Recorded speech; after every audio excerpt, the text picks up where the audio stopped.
انسان کو کبھی بھی پریشان نہیں ہونے دیتی، الجھنے نہیں دیتی، تازہ دم رکھتا ہے حضور کا پیار۔ شرط یہ ہے کہ محبت صحیح ہو، اصلی ہو، باطن میں ہو۔ یہ آپ کے ذہن کے اندر کبھی بھی کسی بدبو کو نہیں آنے دے گی، طبیعت کو تازہ دم رکھے گی، سکون میں رہیں گی۔ لیکن نبی پاک علیہ السلام کی محبت کے کچھ تقاضے ہیں، ان تقاضوں کو سمجھنا پڑے گا۔ بالخصوص امت اس وقت جس جگہ پہ کھڑی ہے، آپ دیکھیں کہ اتنی بربریت اور اس جیتے جاگتے دیکھتے ماحول میں کہ جس میں ہر چیز کیمرے کی آنکھ دیکھ رہی ہے، اس میں اس قدر زیادہ اسرائیل کی جارحیت،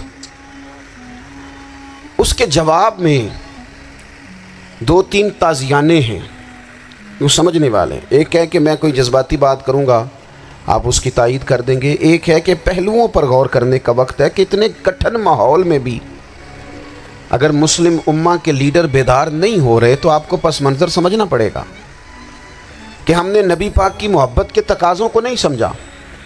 حضور سے محبت ہے نا، تو پھر نبی پاک کو تو سادہ طرز زندگی پسند ہے، حضور کو تو پسند نہیں ہے۔ اللہ کے محبوب نے تو دعا مانگ کے فقیری لی اللہ تعالیٰ سے۔ آپ کو پتہ ہے جب بندہ بہت زیادہ آسانیوں میں چلا جاتا ہے، بہت زیادہ اس کے پاس سہولیات ہو جاتی ہیں، اس کا مرنے کو دل نہیں کرتا۔ خود نبی پاک علیہ السلام نے فرمایا قیامت کے قریب کافر تم پر جھپٹیں گے جس طرح بھوکے لوگ کھانے پر جھپٹتے ہیں۔ حضور کیوں، ہم تھوڑے ہوں گے؟ فرمایا نہیں، تمہیں دنیا سے محبت ہو جائے گی اور موت تمہیں بری لگے گی۔ اتنے بڑے بڑے بنگلے، عالی شان محلات، کس کا چھوڑ کے مرنے کو جی چاہتا ہے معاذ اللہ۔ نبی پاک کی محبت کا تقاضا سمجھو، ایسا نہیں کہ وہاں دولت آئی نہیں۔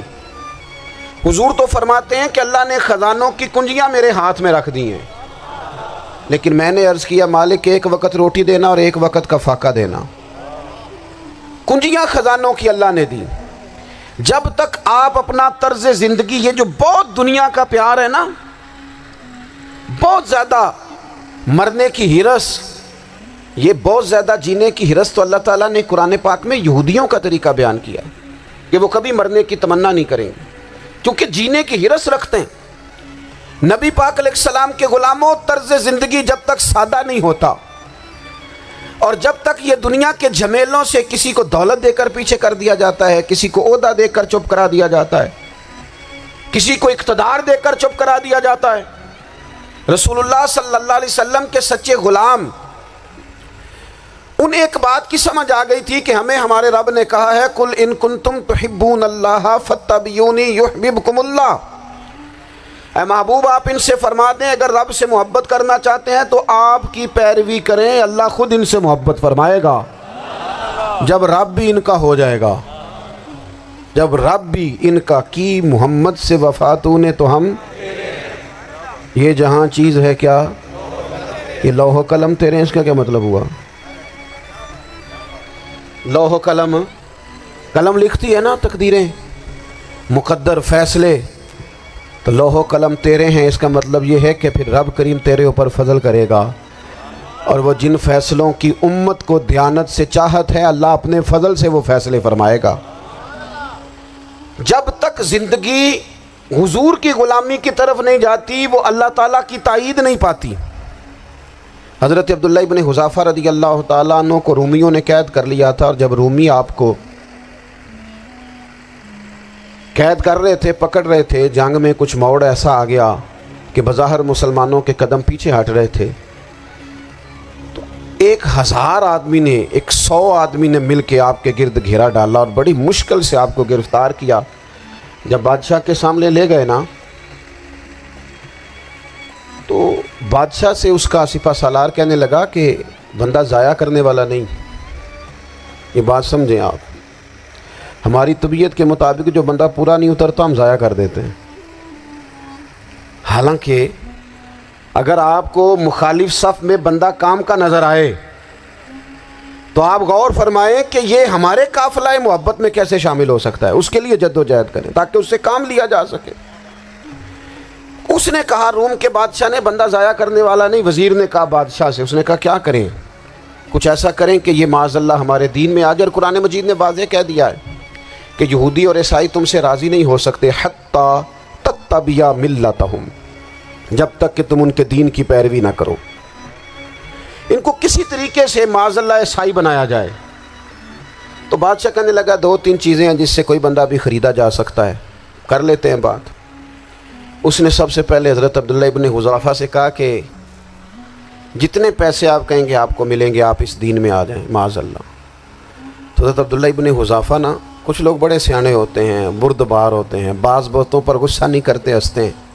حضرت عبداللہ ابن حذافہ ہنس پڑے، فرمانے لگے تجھے کس نے بادشاہ بنایا؟ تو بڑا بیوقوف آدمی ہے۔ اس نے کہا کیا مطلب؟ فرمانے لگے نادان، میں تو تلوار لے کے میدان میں آیا ہوں، مجھے دولت کمانی ہوتی میں تجارت کرتا، میں تجارت نہیں کر رہا، میں تو شہادت کے لیے نکلا ہوا ہوں، اور تو مجھے کہہ رہا ہے پیسے لے لے، کو عقل کی بات کر۔ اس نے دوسری بات کی، اس نے کہا کہ میں بادشاہ ہوں، میرے نیچے جتنے بھی عہدے ہیں، وزیر، مشیر، وزیر خزانہ، جو آپ عہدہ کہیں گے آپ کو دے دیا جائے گا، آپ اس طرف آ جائیں۔ تو حضرت عبداللہ ابن حذافہ کہنے لگے پھر کہتا ہوں تو بڑا نادان ہے۔ فرمانے لگے میں حضور کا صحابی ہوں، اور صحابی ہونے سے بڑا عہدہ دنیا میں ہے ہی کوئی نہیں۔ صحابہ وہ صحابہ جن کی ہر صبح عید ہوتی تھی، خدا کا قرب حاصل تھا، نبی کی دید ہوتی تھی۔ کہا تو مجھے لالچ دے رہا ہے۔ اب انہوں نے ایک نئی چال چلی۔ وزیر کہنے لگا کہ میں ایک اور طرح سے معاذ اللہ کوشش کرتا ہوں پگھلا دینے کی۔ آپ اندر کمرے میں قید تھے تو وہاں ایک خاتون کو بنا سنوار کر بھیج دیا گیا۔ دوستو یاد رکھنا، تگڑا اور مضبوط جوان پتہ کون ہوتا ہے؟ جس کی نظریں پوری طرح اس کے کنٹرول میں ہوں۔ یہ علامت جوانی ہے۔ جس آدمی کا پوری طرح، 2 لوگ دنیا میں کبھی کوئی کارنامہ سر انجام نہیں دے سکتے، ایک جو حرام کھاتا ہو، ایک جس کی نظر ناپاک ہو۔ محمد بن قاسم جب یہاں آئے تھے نا،